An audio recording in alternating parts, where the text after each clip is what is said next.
Hello there, lovely people. It's Alex from Nintendo Life here, and today we're going to take you through the biggest and the longest games available on Nintendo Switch, with a few caveats. We don't want to be shining a light on any games just because they're long. We only want to recommend good games, so every game on this list has had an 8 out of 10 over on NintendoLife.com or higher. It would be odd to discount 9s and 10s. We're going to be using the user-submitted data on HowLongToBeat.com, specifically the main plus extras category, because who's got time to complete everything? Trust me, they're still long enough. We're also going to be excluding any games that don't have a reasonably obvious completion. You know, things like live service games, because they're constantly updated, and Animal Crossing, because when do you complete Animal Crossing? And unlike so many of these videos, we are actually going to be ranking these in the most cowardly way possible. Yes, it's the shortest at the start and the longest at the end. But anyway, that's more than enough waffling. Let's dive right into things. Starting things off, we have Disgaea 5 Complete. Now, pretty much any game in the Disgaea series could appear on this list, except this one is the longest and 2 and 3 still aren't on Switch. But if you're into tactical, turn-based RPGs with frankly ludicrous numbers and penguins, you could do an awful lot worse than sinking 88.5 hours into a sucker like this. Next up, we've got Dragon Quest XI S Echoes of an Elusive Age Definitive Edition.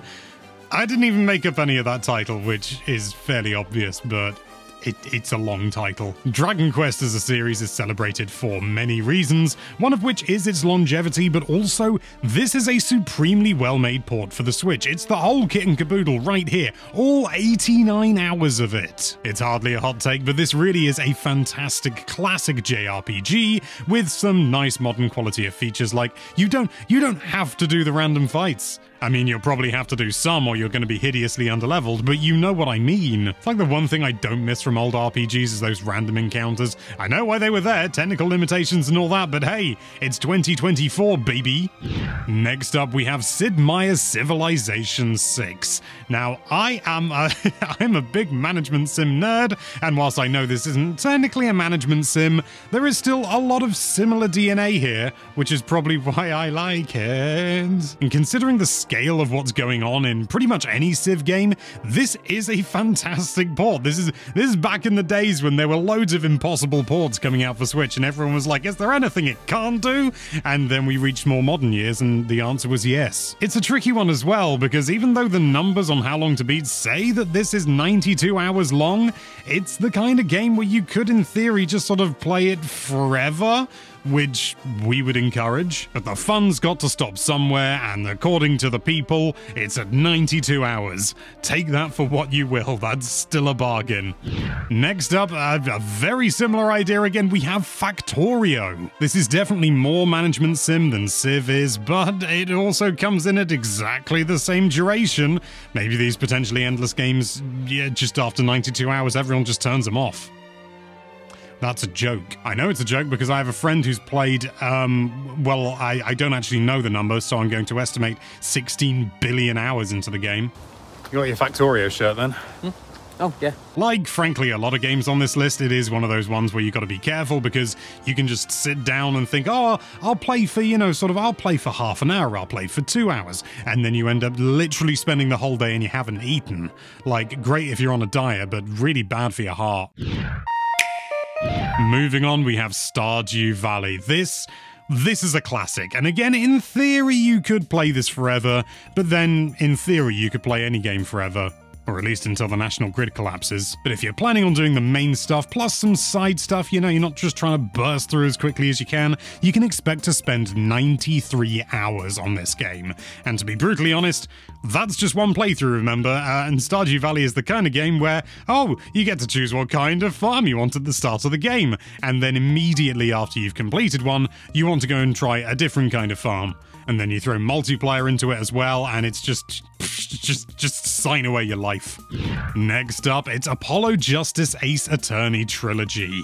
And there's a clue in the name, Trilogy. So it's 3 games in one, sir. Not only is this 3 excellent Ace Attorney games, but it also includes all the DLC for all those games as well, which is probably why you can spend 93 hours here. I've been meaning to get into any of the Ace Attorney games for the longest time, and seeing the 93 hours there is simultaneously enticing and terrifying, because I don't have an infinite amount of time on this world. But you know what? I reckon any of the games on this list are so good you don't even need to play to the end if you don't want to. But you can, and they're flipping long. That's the point of the list. Moving on, we have The Binding of Isaac Afterbirth Plus with an asterisk. So it's The Binding of Isaac Afterbirth Plus asterisk. The listing on How Long to Beat is for Rebirth, but considering that Afterbirth Plus is just Rebirth with more stuff, just let us have this one. This game is vile, disgusting, seedy, puerile, and absolutely excellent. I've had loads of fun with The Binding of Isaac over the years, and even though I must admit I've fallen off, and these days I can't tell the difference between the different versions of the game, and I don't think Nicalis are making it any easier, but I have opinions about Nicalis, and according to How Long to Beat, if it's Rebirth or Afterbirth Plus, you could be sinking 95 hours into this sucker. That's 95 hours well spent, I'd say.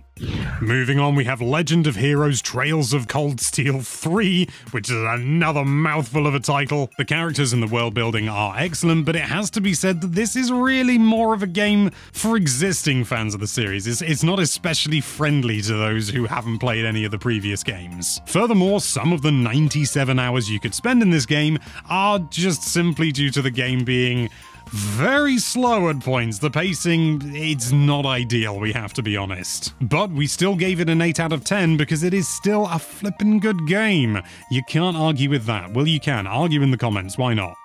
Next up, it's The Legend of Zelda Breath of the Wild.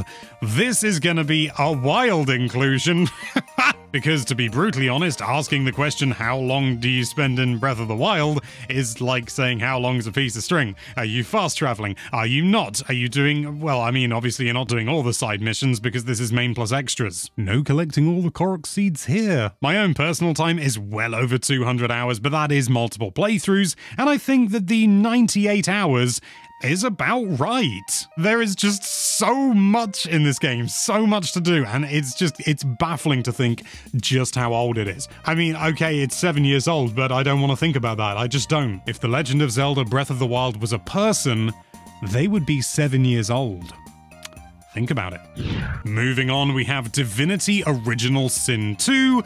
Why not? Let's throw in Definitive Edition. It's technically the full title. No doubt you've heard about this whole Baldur's Gate 3 thing. Apparently it's quite good. In fact, yeah, I can attest that it is very good. And from what I've read, Divinity Original Sin is very similar because it's made by exactly the same people. And apparently it's even longer, which is horrifying. But horrifying in a good way. According to users, you can easily sink 101 hours into this game, and yeah, having played Baldur's Gate 3 through, well, I've done one complete playthrough and I'm very near the end of my second, I could easily see over 100 hours being, well, no, I'm gonna say it, probably the norm for a game like this. And it's yet another instance of a really solid Switch port. And yeah, it's not gonna run as well as it's gonna run on any other, like, big beefy system. What do you expect? It's running on a Switch! But even so, if you've got a Baldur's Gate 3 itch that just isn't being scratched by your 5th playthrough, Divinity Original Sin 2 could be right up your street. Oh, you're still here. Okay, yeah, We're about halfway through the video now, so if you wanted to take a break, now's a good time. You don't have to do all this in one long stint, but thanks for sticking around. We've got some real bangers coming up, so Next up, it's Xenoblade Chronicles 3, the 4th game in the Xenoblade Chronicles series. I still haven't completed this game, but it is truly, truly excellent. I have made this point before, and it's a point I like to make repeatedly. How on earth do you make a game with 6 main protagonists this balanced? Like, that's such a difficult thing to do, and yet they do it almost effortlessly. The combat is thoroughly engaging, they're tutorializing you arguably like even like 15 hours in, but like it works in a good way. They like drip feed mechanics to you, and it works brilliantly. It stops it being overwhelming, and apparently you can do that for 102 hours. That's the whole game, not the tutorial. Stick the Future Redeemed DLC on top of that, and you got another 24 to play with. It's ludicrous. It's wonderful. It's Xenoblade Chronicles 3.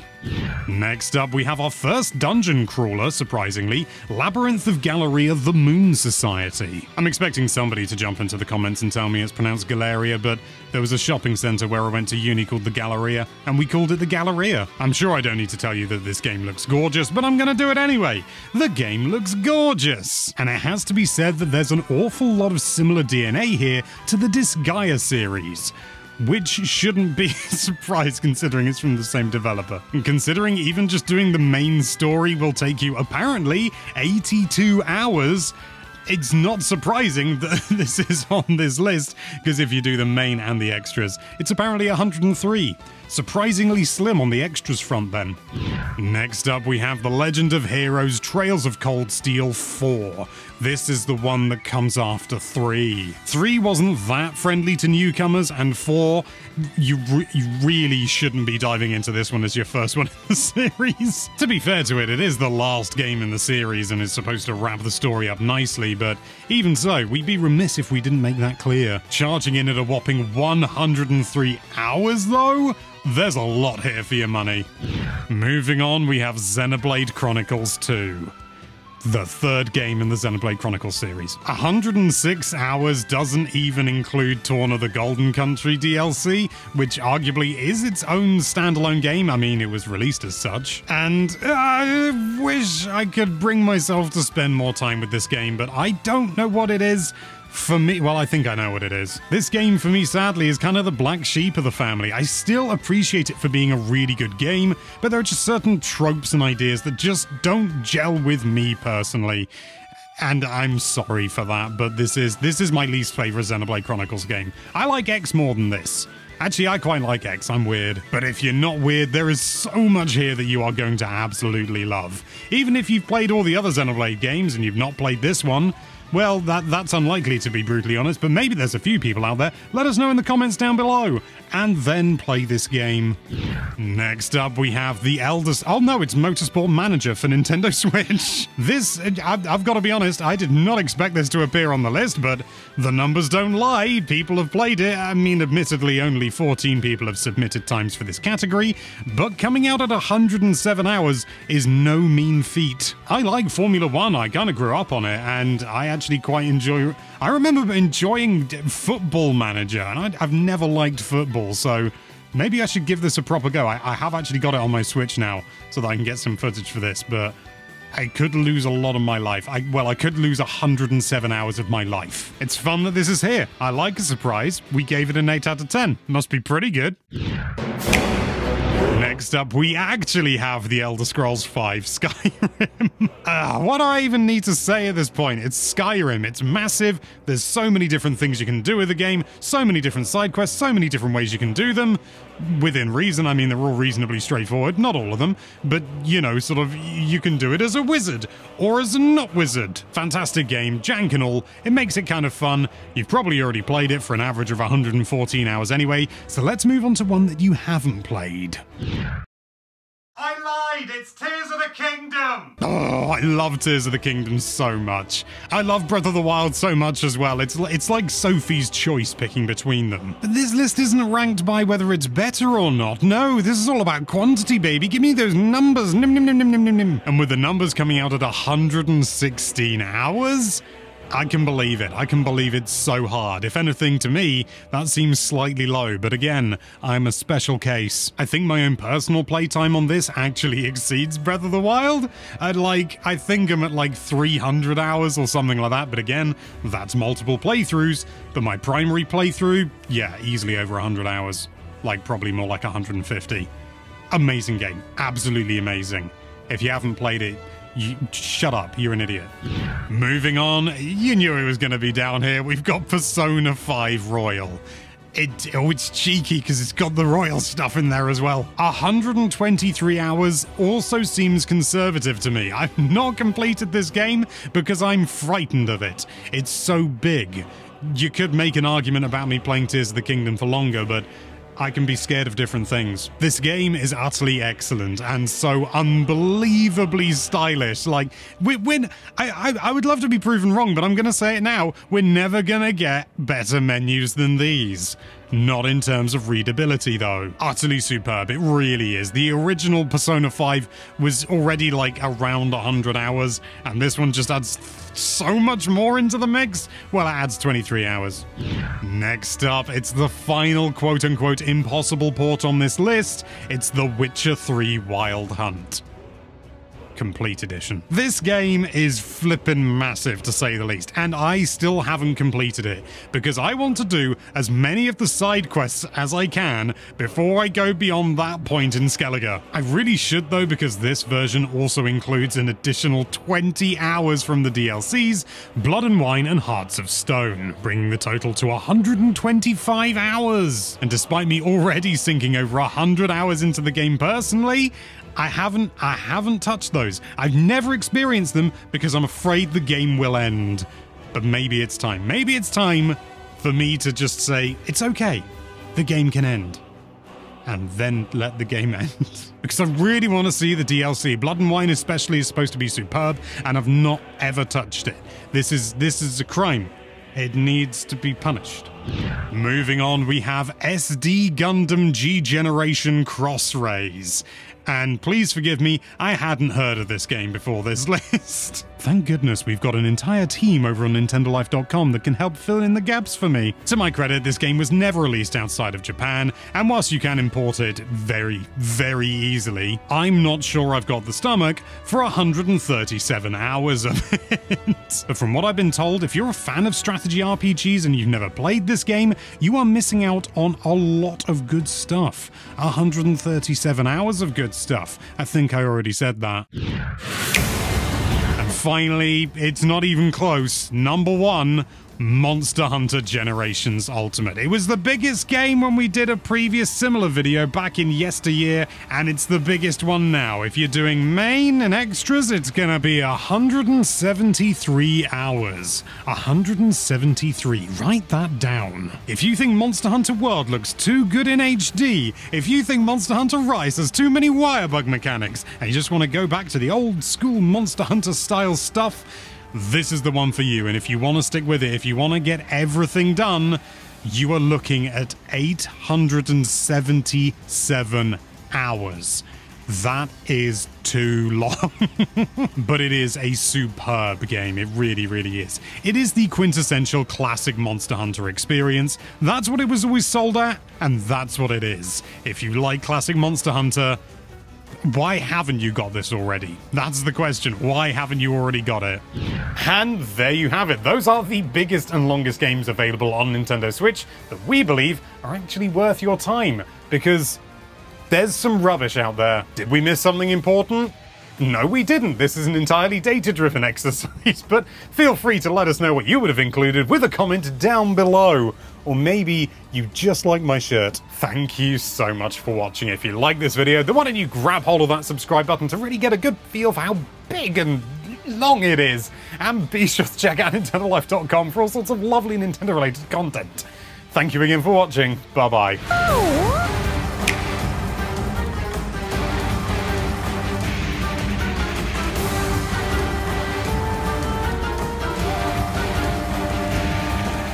Oh. Hi, you're still... That's rubbish. Hi, yeah, we're about halfway through the video. Relax, have something to eat, maybe a drink. About halfway through the video now.